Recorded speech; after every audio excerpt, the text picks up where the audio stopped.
সেটা হচ্ছে যে জ্বালানির জন্য, প্রথম কথা জ্বালানির কোনো সংকট বর্তমানে বাংলাদেশে নেই। আচ্ছা, দ্বিতীয় কথা হচ্ছে এই জ্বালানি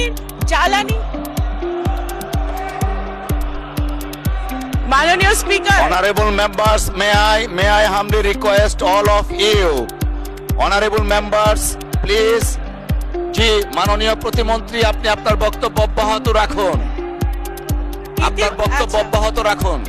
মাননীয় স্পিকার, জ্বালানির